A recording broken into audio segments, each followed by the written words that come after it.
রজত জয়ন্তী বর্ষে express news এ হলো deadline communications private limited, আর আপনারা দেখছেন এক্সপ্রেস নিউজ, খবর নেয় খবর দেয়।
নমস্কার, আপনারা দেখছেন এক্সপ্রেস নিউজ।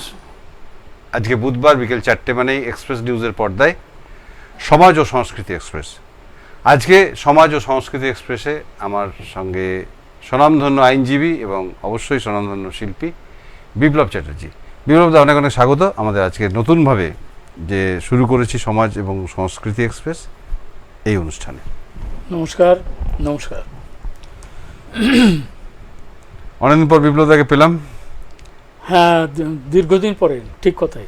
একবার আমি গেছিলাম, শুধু বেশ কয়েকবারই গেছিলাম শুধু সঙ্গীতের অনুষ্ঠানে। হ্যাঁ, সঙ্গীত গুড মর্নিং এক্সপ্রেস করতাম। হ্যাঁ হ্যাঁ, সেই সময় গেছিলাম।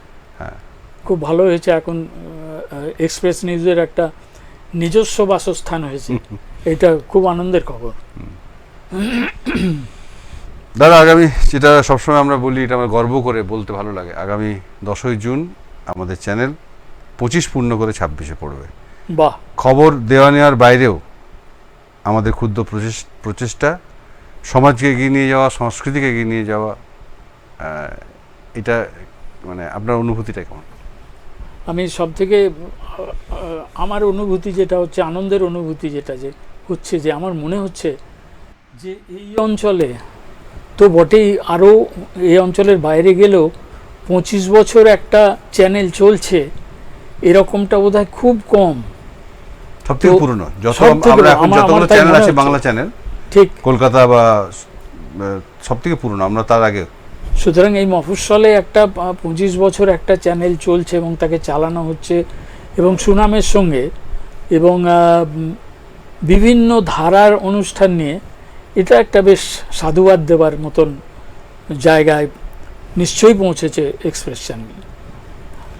তো 25 বছর যেটা হচ্ছে, এটা তো খুবই আনন্দের সংবাদ, আনন্দের কথা, এবং এটা হওয়াই উচিত এবং বেশ হই হই করে হওয়া উচিত 25 বছরের অনুষ্ঠান। আচ্ছা, আমাদের শ্রোতা দর্শক যাদেরকে নিয়ে আমাদের সব কিছু, তারা যদি তাদের আশীর্বাদ যদি থাকে, তাহলে আমরা 25 বছর 26 অনেকগুলো বছর আমরা আরো বছর এগিয়ে নিয়ে যেতে পারবো।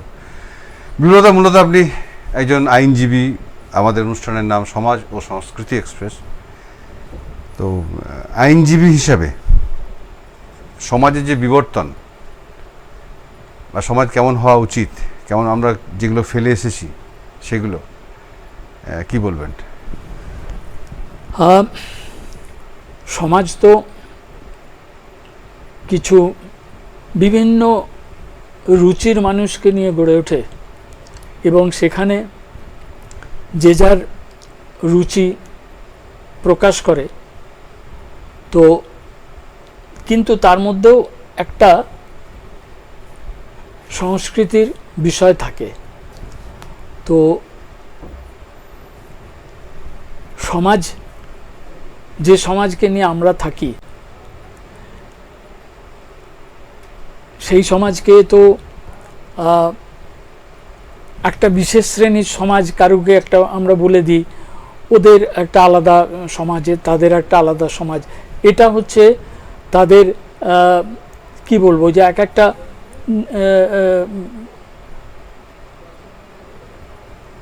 তাদের গোষ্ঠীর, তাদের একটা গোষ্ঠীভুক্ত সম্প্রদায়ের সমাজ হয়। তো সেই সমাজের সংস্কৃতি এক এক রকমের হয়, কিন্তু সেই সমাজের মানুষ যখন এক এক জায়গায়, যেটাকে আমরা কসমোপলিটন বলি, সেই মানুষের, সেই সমাজের বিভিন্ন লোকেরা যখন এক জায়গায় চলে আসে, তখন কিন্তু সংস্কৃতির ধারাটা একটা অন্য খাতে বইতে আরম্ভ করে। সেই খাতটা হচ্ছে শুধুমাত্র আমার স্বদেশ ভূমি, আমি যেখানে বাস করছি, আমি যে দেশে আছি, আমি যে কাজটা করছি সেটা আমার সমাজের জন্য ভালোর জন্য হবে, আমার দেশের জন্য ভালো হবে।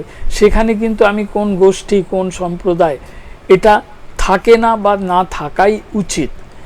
তো আমরা সেটাই আশা করি যে আমার পাশের বাড়ি বা আমার পেছনের বাড়ি বা আমার সামনের বাড়ি, সে যে সম্প্রদায়ের মানুষই হোক, যখন আমরা একটা সমাজের মধ্যে, মানে একটা জায়গার মধ্যে বসবাস করছি, তখন সেই তার সংস্কৃতির ধারাটা একই প্রবাহে বইতে থাকা উচিত। সেক্ষেত্রে শুধুমাত্র একটাই টার্গেট হয়, যে আমার সমাজটা যেন ভালো থাকে, আমি যে জায়গাটায় বাস করছি সেই স্থানটা যেন ভালো থাকে, আমার দেশ যেন ভালো থাকে, এবং আমাকে দেখে যেন আরও 5টা যারা আমার দূরে দূরে, অনেক দূরে দূরে আছে, তারাও যেন তা আমাদেরকে দেখে শিখতে পারে। এইরকম একটা জায়গা তৈরি হওয়া উচিত বলে আমার মনে হয়। আইনজীবী হিসাবে আপনার এমনি কি ফেস করতে হয়েছে যে সমাজের বিচ্যুতি নিয়ে কেউ হয়তো আপনাদের কাছে এলো আইনের? হ্যাঁ, মানে আইনজীবী হিসেবে কাজ করতে গিয়ে আমাদের যেটুকু আমরা কাজ করি, তাতে করে আমরা সবথেকে আমাদের লাভজনক যে দিকটা হয়, যে সমাজের কোন দিকটা ভালো আর কতটা খারাপ হয়েছে, এটা একবারে লোকমুখে না দেখে বা না শুনে চাক্ষুষ দেখতে পাই। যে হ্যাঁ, এই লোকটাই করেছিল, এই অন্যায়টা করেছিল, এই অপরাধটা করেছে, এবং এতটা নিম্নমানের মানুষ বা মহিলা, আমি শুধু পুরুষ মানুষের কথা বলছি, সবাইকে, হ্যাঁ, পুরুষ বা মহিলা, সে এতটা, সেই লোকটাকে বা সেই মহিলাকে চাক্ষুষ দেখতে পাই, তার মুখের কথা শুনতে পাই। এবারে দেখা যায় যে কোনো পুরুষ বা মহিলাকে তাকে চরিত্রগতভাবে বা সমাজগতভাবে তাকে হেয় প্রতিপন্ন করার জন্যে কিছু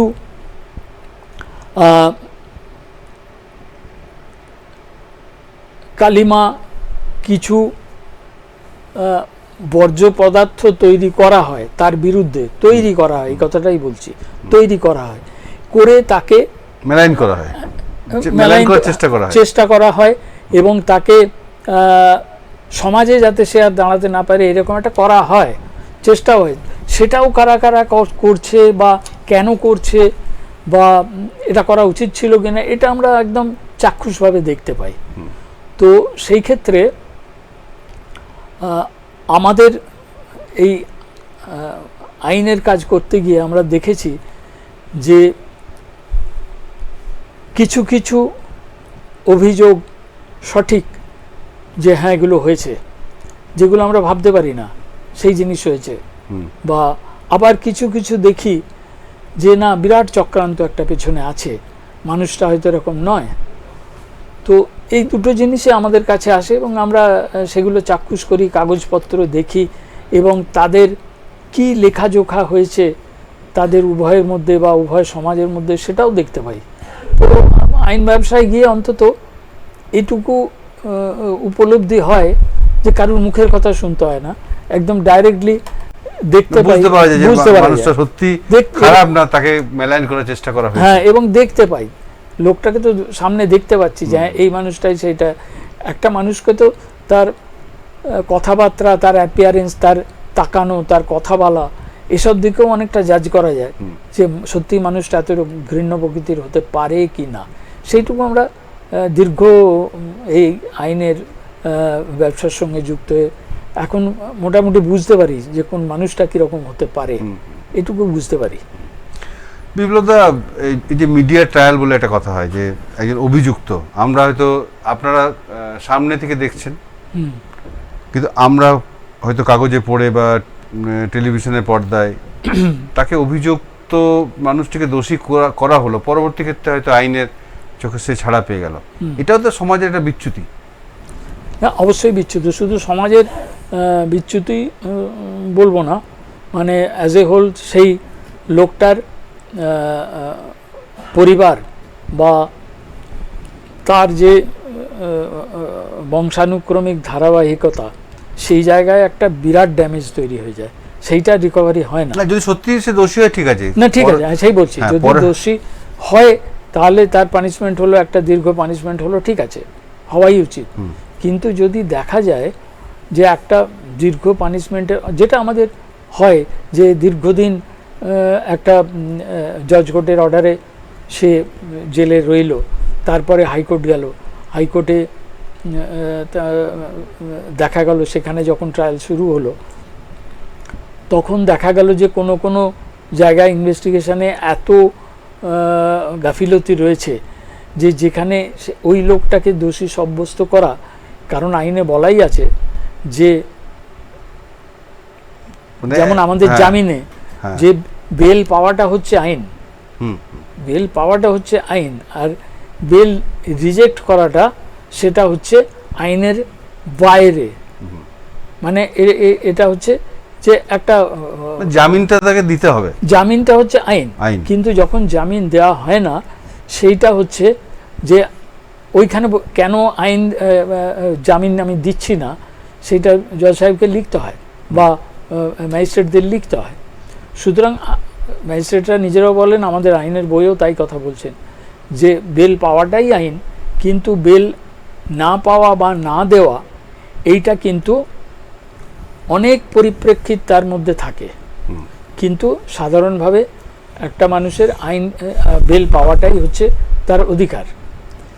কিন্তু দেখা যাচ্ছে যে যে লোকটা এখান থেকে অ্যাকিউজড হয়ে বা এখান থেকে কনভিক্টেড হয়ে চলে গেল, দীর্ঘদিন জেলে রইল, তারপরে হাইকোর্টে দীর্ঘদিন পরে তার মামলা উঠে এমনও দেখা যায় 8 বছর 10 বছর 12 বছর পরেও দেখা যাচ্ছে যে না, লোকটার এগেনস্টে যা ইনভেস্টিগেশন হয়েছিল এবং যে সমস্ত জিনিসপত্র ম্যাটেরিয়াল যা পাওয়া গেছিল সেইগুলো দিয়ে একবারে নির্ভুলভাবে প্রমাণ করা যায় না যে এই লোকটা দোষী ছিল, সেই ক্ষেত্রে তাকে হয়তো রিলিজ করে দেওয়া হয়।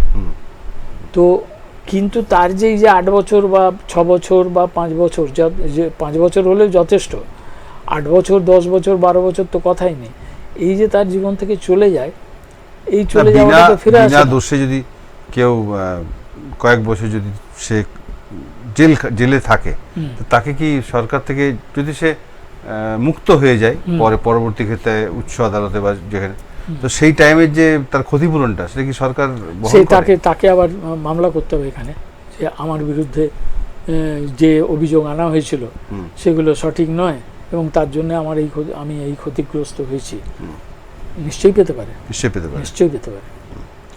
এমনও হয় যে এই যেমন এটাকে আমরা ম্যালিশিয়াস প্রসিকিউশন বলি আমাদের আইনের ভাষায়, যে আমাদের এইসব কোর্টেও যে যদি কারোর বিরুদ্ধে একটা মামলা হলো, পরবর্তীকালে সে দেখা গেল যে সে ঘটনার সঙ্গে যুক্তই নয় বা দোষীই নয় এবং কোনোভাবে প্রমাণই করতে পারলো না, তাহলে সে তারপরে ম্যালিশিয়াস প্রসিকিউশন করে ও তার ক্ষতিপূরণ চাইতে পারে। একদম, সেখানে যদি কোর্ট যদি ভাবে যে দেওয়া যায় তো দিতে হতে পারে, নিশ্চয়ই এটা আইনেই আছে, দেবে কোর্ট। আপনারা দেখছেন সমাজ ও সংস্কৃতি এক্সপ্রেস, আর আমার সঙ্গে স্বনামধন্য আইনজীবী এবং সঙ্গীত শিল্পী যারা বিপ্লবদাকে চেনেন। বিপ্লবদা গান এবং গান নিয়ে পড়াশোনাটা তার আমাদের অনেকটা সমৃদ্ধ করে। আপনি যখন স্টুডিওয়ে এসেছেন আর আমাদের সমাজকে নিয়ে, আপনি যে গানের স্পেশালিস্ট আমরা বলি, যে পঞ্চকবি বা পুরনো দিনের গান, সেই গানগুলো তো সেই সময়কার সমাজকে তুলে ধরে। অবশ্যই এই যে তুলে ধরার পরে এখন যে সমাজের যে পরিবর্তন হয়েছে সেটা তো কিভাবে লক্ষ্য করছেন, আর আলোচনা করতে করতে যদি একটা কিছু শোনা যেত কিছু আপনার। কণ্ঠে। না, বিষয়টা হচ্ছে যে সমাজ তো পরিবর্তনশীল, হুম এবং তার সাথে সাথে আমাদের যে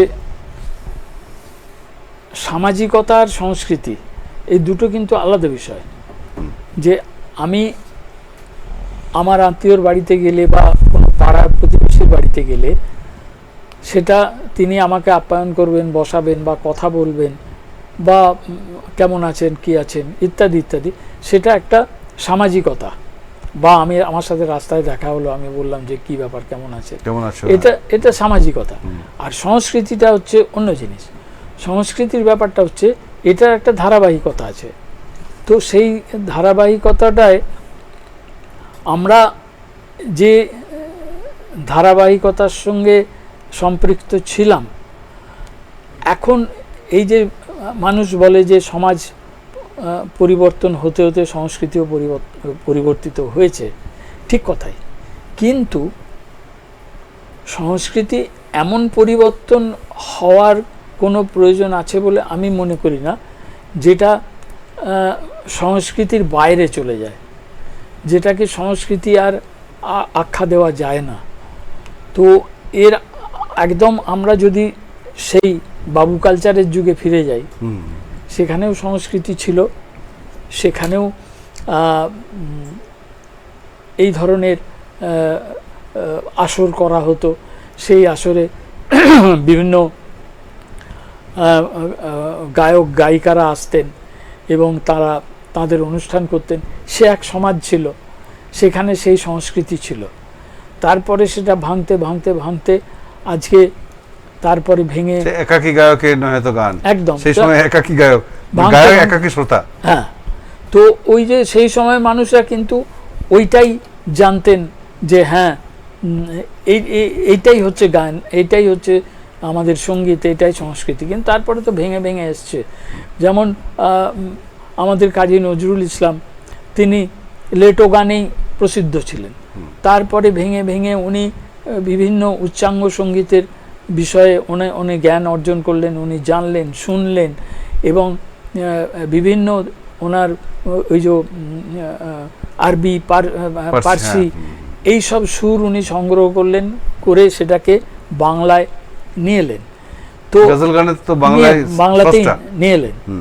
তো এবং সেটা অতুল প্রসাদও করেছেন। ওই যে বাংলায় ঠুমরি অঙ্গের বাংলা গান যেগুলো, সেগুলো অতুল প্রসাদ তো অনেক নামী ব্যারিস্টার ছিলেন, নামকরা ব্যারিস্টার ছিলেন। দাদা একটু থামাচ্ছি, আগামী 11 জ্যৈষ্ঠী কাজী নজরুল ইসলামের জন্মদিন, খুব সুন্দর সময়। আমরা আগামী মঙ্গলবার দিন 26শে মে পড়ছে একদম। তো হ্যাঁ, যেটা বলছে অতুল প্রসাদও এই উচ্চাঙ্গ সঙ্গীতের একটা খুব পৃষ্ঠপোষক ছিলেন, এবং তিনি বুঝতেন যথেষ্ট, এবং তিনিও নানান ওই এক্সপেরিমেন্ট করেছিলেন যে ঠুমরি অঙ্গে কী করে এরকমভাবে করা যায়। আর কাজী নজরুলের কথা তো বললামই, যে উনি ওই উচ্চাঙ্গ সঙ্গীতকে ভেঙে বা রাগ রাগিনীকে ভেঙে বা নিজেও সৃষ্টি করেছিলেন রাগ করে, এই যে এত সুন্দর কথা বসিয়ে তিনি নিয়ে এলেন। কিন্তু শুরু হয়েছিল সেই লেটো গান থেকে, কিন্তু তিনি নিয়ে এলেন একটা এত সুন্দর যাত্রাতালে গান থেকে আগে লেটো গান না, লেটো গানের যা ভাষা, সে ভাষায় গান গাইলে সেটা এখন অশ্রাব্য হয়ে যাবে। আচ্ছা আচ্ছা, প্র্যাকটিক্যালি লেটো গান যেটা হতো সেই সময়ে, অশ্লীল, হ্যাঁ, সেইটা আমি জানি না এখানে কেউ শুনেছেন কিনা, হয়তো শুনেছেন, আমার অনেক বেশি বয়স্ক মানুষরা আছেন, আমি কিন্তু ব্যক্তিগতভাবে শুনেছি, এবং সেটা যে শখ করে আনিয়ে শুনেছি তা নয়, যেখানে লেটো গান হচ্ছে আমি সেখানে ঢুকে গেছিলাম।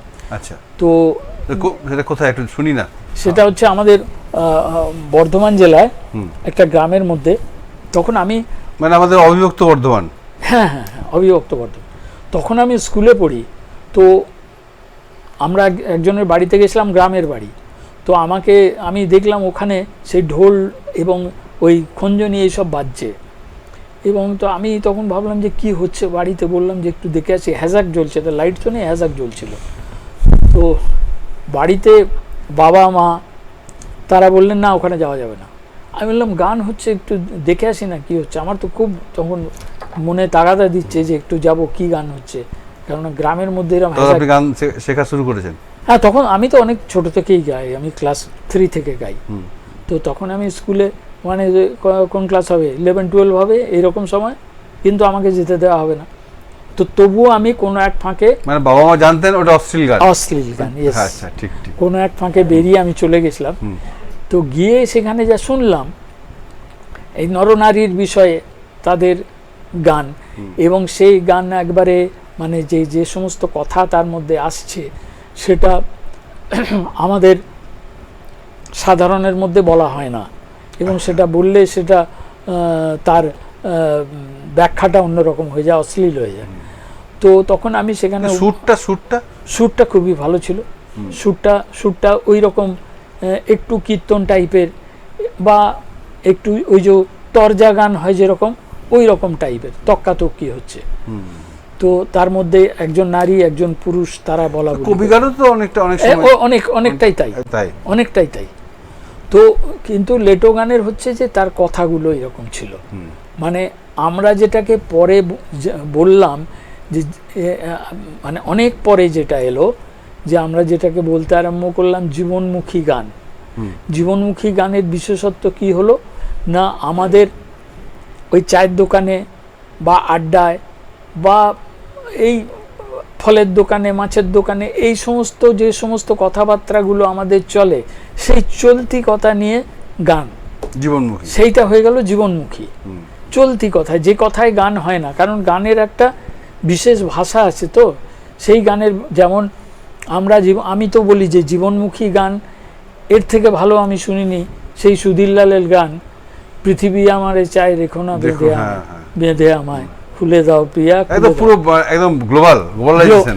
এটা তো বলছি, এই যে জীবনমুখী গান, এই যে ভাষা, এই ভাষার থেকে বেরিয়ে গেল, জীবনমুখীর ভাষা বেরিয়ে গিয়ে আমার বন্ধু আর আমার পাশের বাড়ি বান্ধবীর সঙ্গে যে সমস্ত কথাবার্তা হয়, বা বন্ধু বান্ধবের কলেজে যে সমস্ত কথাবার্তা হয়, সেই সমস্ত কথা নিয়ে বললো না, কথায় গান এরকমও হতে পারে।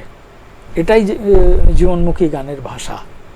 তো বিষয়টা ঠিক আছে, তার মধ্যে খারাপ কিছু নেই, হতেই পারে যে একবারে লোক চলতি ভাষায় বা চলতি কথাবার্তার মধ্যে যে গান করা যায়, সেইটায় তারা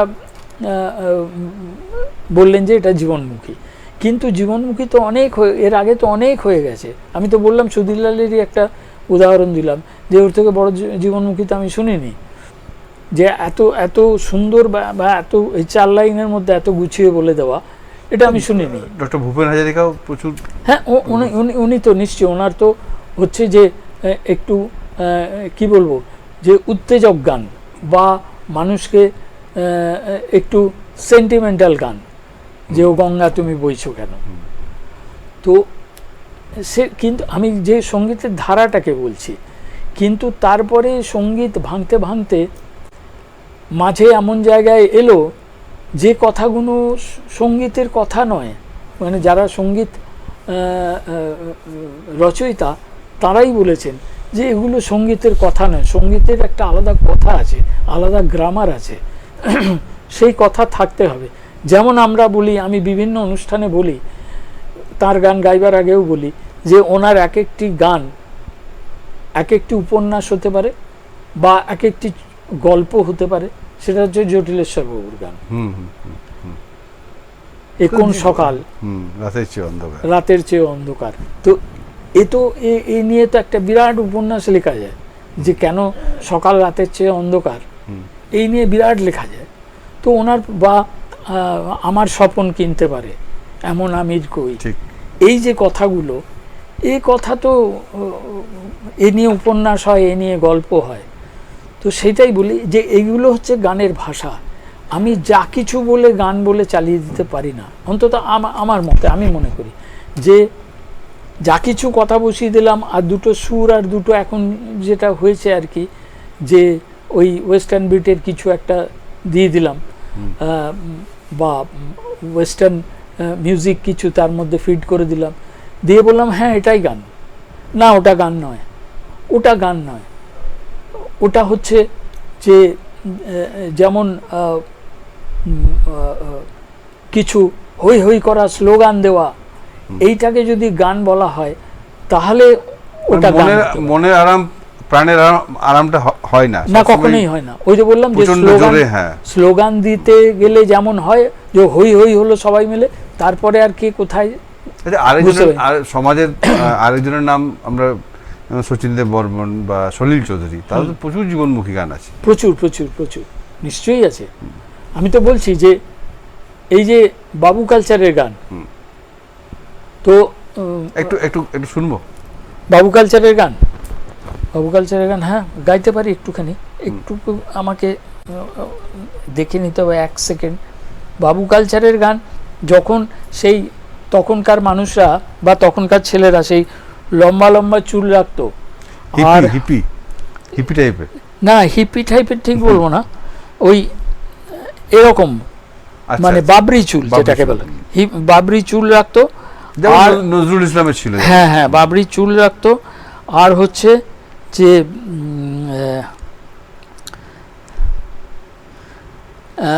বাবরি চুল রাখতো, আর ওই চুনোট করা ধুতি পরতো, এবং তারা ওই ফিটন গাড়ি চেপে, গিলে গোড়া পাঞ্জাবি, হ্যাঁ ফিটন গাড়ি চেপে হাতে বেলি ফুলের মালা জড়িয়ে তারা বিকেলবেলায় বেরোতেন।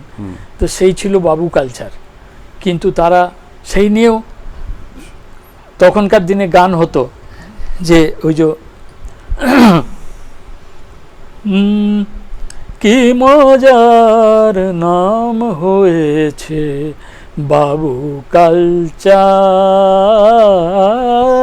কি মজার নাম হয়েছে বাবু কালচার, ভালো মন্দ উল্টা সিধার ধারে না তো ধার, কি মজার নাম হয়েছে বাবু কালচার। ওরা দিনে ঘুমায় পায়রা ওড়ায়, ওরা দিনে ঘুমায় পায়রা ওড়ায়, আবার খরচ করে বুলবুল লড়ায়। ওরা দিনে ঘুমায় পায়রা ওড়ায়, আবার খরচ করে বুলবুল লড়ায়, নোট জ্বালিয়ে সিগারেট পোড়ায়, আবার নোট জ্বালিয়ে সিগারেট পোড়ায়, পামসু জুতোর কি বাহার, কি বাহার, কি মজার নাম হয়েছে বাবু কালচার। এই ছিল বাবু কালচারের তাদের বেশভূষা। শরৎ কুমার পণ্ডিত আর রামকুমার চট্টোপাধ্যায়, পরে অনেক পর রামকুমার চট্টোপাধ্যায়, এই বাবু কালচারের সঙ্গে তো রামকুমার চট্টোপাধ্যায়ের অনেকটাই এই সমস্ত গানগুলো। না, রামকুমার বাবুর সঙ্গে শরৎ পণ্ডিতের দেখা হয়েছিল। আচ্ছা, দেখা হয়েছিল। তো এটা আমি শুনেছি যে রামকুমার বাবু গেছিলেন স্টুডিওতে, তো শরৎবাবু জিজ্ঞেস করেছিলেন যে তুমি কি করো, তো উনি বলেছিলেন যে আমি গাই। গাই, দিনে কষের দাও। তো এরকম মজার লোক ছিলেন। তো তো যেমন বলা হতো একটা মানে গল্প হয়ে গেছে, গল্প যে ওনার নাকি জীবে সরস্বতী ছিল আমাদের শরৎ পণ্ডিতের। তো গয়না বেটি কোথায় পেলি, হ্যাঁ, তো সেগুলো তো আছে বিভিন্ন বিলতা, গয়না বেটি কোথায় পেলি। পরে বলছি যে তুই এত সেজেগুজে এসেছিস, তোর বর তো শ্মশানে থাকে, কিন্তু তুই ছানা দুটোকে কেন গেঞ্জি পরিয়ে নিয়ে এলি? সবাই তো এত লক্ষ্মী সরস্বতী এত ড্রেস, এত গয়না বেনারসি পরে, কার্তিক গণেশ কেন খালি গায়ে? ওদেরকে দুটো গেঞ্জি জুটেনি? মানে কি তো বললাম, এই যে এই গানটা, এই যে বাবু কালচারের এই গানগুলোই খুব বিখ্যাত, বা এগুলো তো একটু মানে সমাজসঙ্গীতের একটু ভেঙে ওগুলো বেরিয়েছে, যে এত গয়না বেটি কোথায় পেলি, ওই সুরে আর কি। আর এই যে রসরাজ অমৃতলাল, হ্যাঁ ওইটা গুলো, হ্যাঁ হ্যাঁ, ওনার গান আছে ওনার সঙ্গে সঙ্গে আবার ওই কবির লড়াইয়ের মতো হ্যাঁ, হ্যাঁ। শরৎ কুমার পণ্ডিতেরও গান আছে। তো ওই যে ওই গান আছে যে ওই রসরাজ অমৃতলালের ওই যে আমি বেল ফুল ফিরি করি পাড়ায় পাড়ায়, এ ফুল পড়িলে বিরোহীদের প্রাণ জুড়ায়, বেল ফুল ফিরি করি পাড়ায় পাড়ায়, আমি বেল ফুল ফিরি করি পাড়ায় পাড়ায়। এই রসরাজ অমৃতলাল। আর আমাদের শরৎ পণ্ডিত, তার যে ওই একটা ঘটনা আছে যে উনি ওই গেছিলেন আমাদের কলেজ স্ট্রিটে, আমাদের ক্যালকাটা ইউনিভার্সিটির সামনে যে রোডটা, সম্ভবত নলিনী চ্যাটার্জি স্ট্রিট, এরকম ওনার বাবা বোধহয় এই আমাদের কি ওনার ছেলে হয়েছিলেন কংগ্রেস আমলে শিক্ষা দপ্তরের মন্ত্রী ছিলেন। ওনাদের বাড়িতে দুর্গাপুজো হতো, তো সেখানে সবাই গেছেন, শরৎ পণ্ডিতও গেছেন, তো সবাই বসে আছেন। তো সেখানে শরৎ পণ্ডিতকে বলা হলো যে এত লোক বসে আছে, তো তোমার তো জীবে সরস্বতী, তো তুমি একটা কিছু করো, কিছু করো। তো সেইখানে উনি সঙ্গে সঙ্গেই একটা ওই ওনাদের বাড়ির, আমার এই মুহূর্তে লাইনটা খেয়াল আসছে না, ওনাদের বাড়িতেই এই দুর্গাপুজো নিয়ে উনি একটা গান গাইলেন, এবং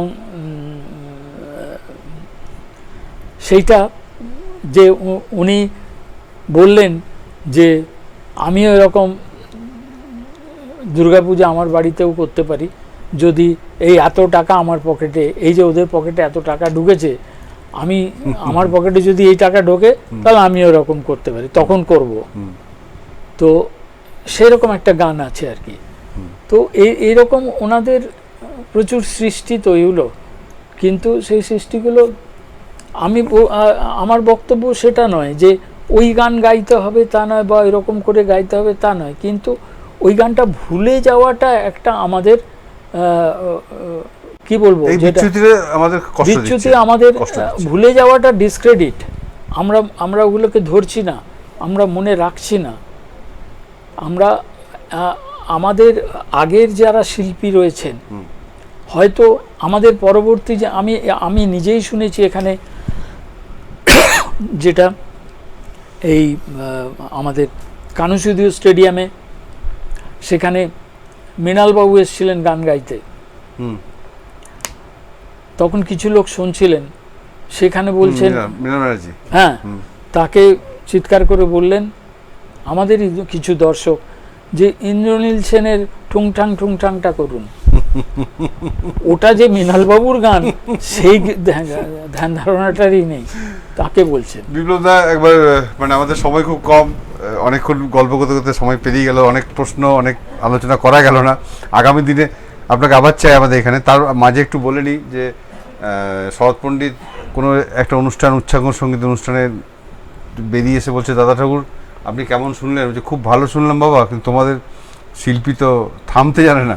এরকম অনেক রসবোধ, অনেক ব্যাপার আছে না। এটা ছিল বোধহয় শরৎচন্দ্র চ্যাটার্জি, ওনাকে বলা হয়েছিল যে আমাদের পাড়ায় এক ওস্তাদ আছে, আসছেন, আপনি চলুন, আপনি তো এই সাহিত্য সেবী এবং আপনি তো এগুলো বোঝেন। বললে হ্যাঁ বুঝি তো, কিন্তু সেই ওস্তাদ থামতে জানে তো। এরকম কথা হয়েছিল। আমাদের সবাই একদম শেষ, অনেক গান বা অনেক আলোচনার ইচ্ছা ছিল, কিন্তু একটা সময় থামতেই হয়। আরেকদিন হবে অবশ্যই, আগামী দিনে আবার আপনাকে দরকার। নিশ্চয়ই। অনেক ধন্যবাদ বিপ্লবদা। আপনারা এতক্ষণ ধরে দেখলেন সমাজ ও সংস্কৃতি এক্সপ্রেস। আমার সঙ্গে ছিলেন স্বনামধন্য আইনজীবী এবং সঙ্গীত শিল্পী বিপ্লব চ্যাটার্জি। আবার দেখা হবে আগামী বুধবার ঠিক বিকেল 4টায়। সবাই খুব ভালো থাকবেন আর দেখতে থাকবেন। ধন্যবাদ।